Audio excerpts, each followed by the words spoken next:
प्रवासी श्रमिकों के लिए भी फ्री राशन पहुंचाया जा रहा है। इसके अलावा अभी तक गरीब परिवारों को 53,000 करोड़ रुपीस यानी 53,000 करोड़ रुपए से ज्यादा की फाइनेंशियल असिस्टेंस दी जा चुकी है।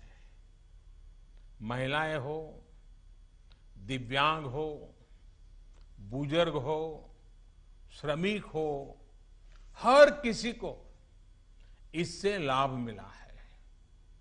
लॉकडाउन के दौरान सरकार ने गरीबों को 8 करोड़ से ज्यादा गैस सिलेंडर उनके घर तक मुफ्त में पहुंचा दिया है। इतना ही नहीं, प्राइवेट सेक्टर्स के करीब 50 लाख एम्प्लॉइज के खाते में 24% ईपीएफ कंट्रीब्यूशन भी सरकार ने किया है। इनके खाते में करीब 800 करोड़ रुपए जमा कराए गए हैं। साथियों, भारत को फिर से तेज विकास के पथ पर लाने के लिए, आत्मनिर्भर भारत बनाने के लिए 5 बातें बहुत आवश्यक है। इंटेंट, इंक्लूजन, इन्वेस्टमेंट, इंफ्रास्ट्रक्चर और इनोवेशन। हाल में जो बोल्ड फैसले लिए गए हैं उसमें भी आपको इन सभी की झलक मिल जाएगी। इन फैसलों के साथ हमने तमाम सेक्टर्स को फ्यूचर रेडी किया है। इसी वजह से आज भारत एक नए ग्रोथ ओरिएंटेड फ्यूचर की दिशा में बड़ी उड़ान के लिए तैयार है। साथियों, हमारे लिए रिफॉर्म्स ये कोई रैंडम या स्कैटर्ड डिसीजन नहीं रहे हैं। हमारे लिए reforms systematic, plan, integrated, interconnected और फ्यूचरिस्टिक प्रोसेस है। हमारे लिए रिफॉर्म्स का मतलब है फैसले लेने का साहस करना और उन्हें लॉजिकल कंक्लूजन तक ले जाना।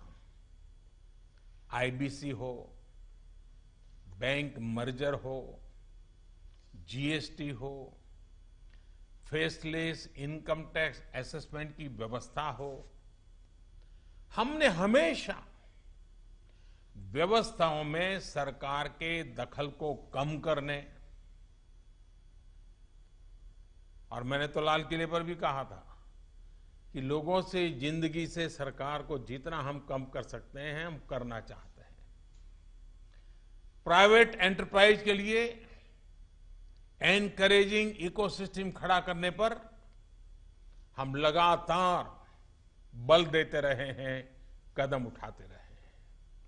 इसी वजह से सरकार आज ऐसे पॉलिसी रिफॉर्म्स भी कर रही है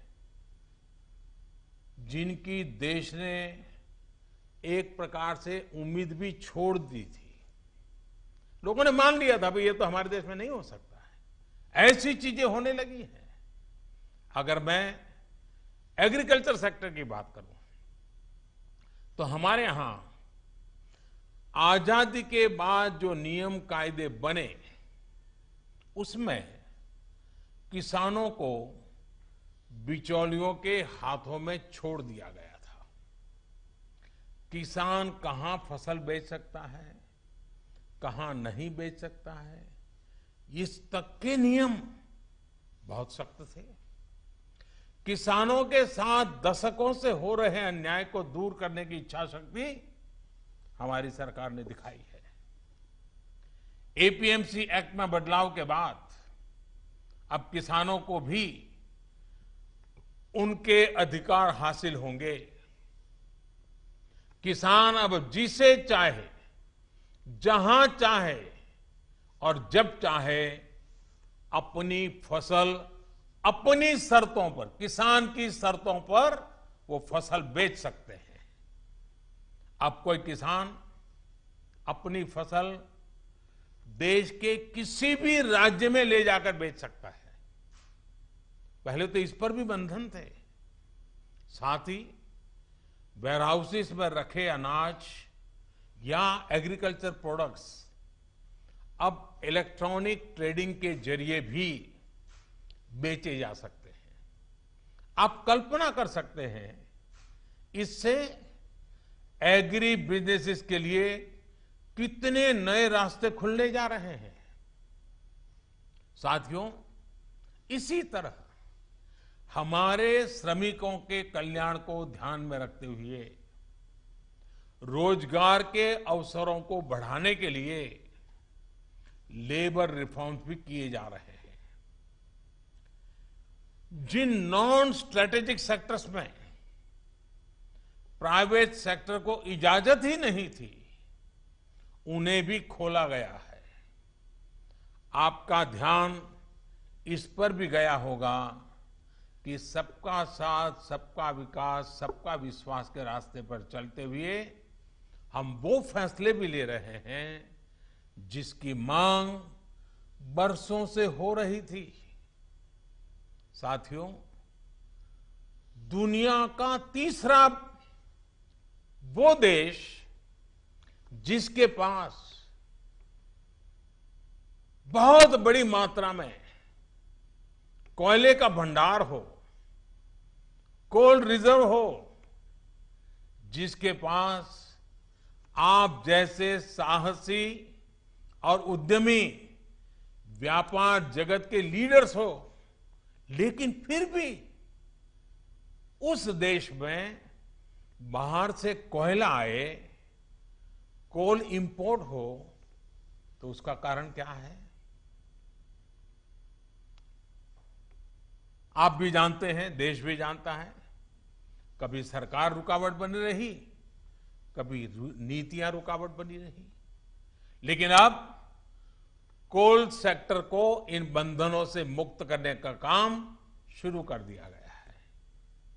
अब कोल सेक्टर में कॉमर्शियल माइनिंग को परमिट कर दिया गया है। पार्सली एक्सप्लोर्ड ब्लॉक्स को भी अलॉटमेंट करने की परमिशन दी गई है।